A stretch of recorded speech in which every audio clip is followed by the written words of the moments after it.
ce n'est pas ce qui allait les réaliser et ils commencent par un nouveau rêve. N'attendez pas qu'il soit trop tard. Devenez membre de la chaîne Today et bénéficiez de réconfort et de soutien dans les moments difficiles. Cliquez sur le lien dans la description de la vidéo. Mardi 9 avril 2024 page 2b. Le cas d'Anna. Dieu accorde un fils à Anna. Son nom était Samuel. Anna était consciente de sa promesse devant Dieu et l'a accomplie. Il a obéi à Dieu. Il s'est soumis à Dieu. Et après avoir tué le veau, ils amenèrent l'enfant à Élie. Et elle dit, ô accent circonflexe mon Seigneur, vivez votre âme, mon Seigneur, je suis cette femme qui était ici avec vous en train de prier Jéhovah. J'ai prié pour cet enfant et Jéhovah m'a donné ce que je demandais. Je le dédie donc également à Jéhovah. Tant que je vivrai, cela appartiendra au Seigneur. V 2005.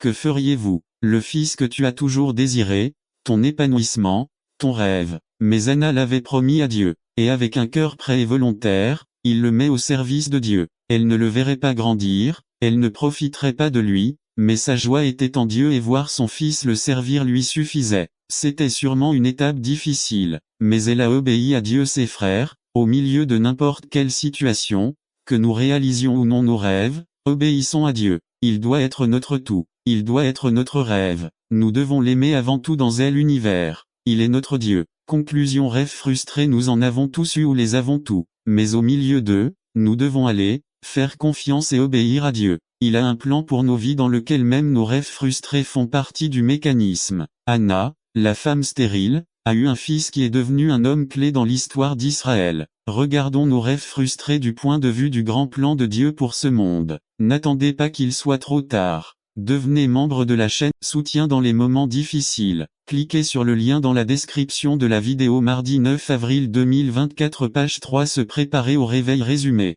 Nous devons faire ces 3 choses de base pour être prêts au réveil. Par Stephen Boldin. Se préparer au réveil seulement 5 jours avant notre campagne évangélique avec le docteur Daniel Tuchet du Guatemala. Le thème du réveil est le temps de la récolte. Ce sera du vendredi au dimanche 10 décembre novembre, de 18h à 19h30.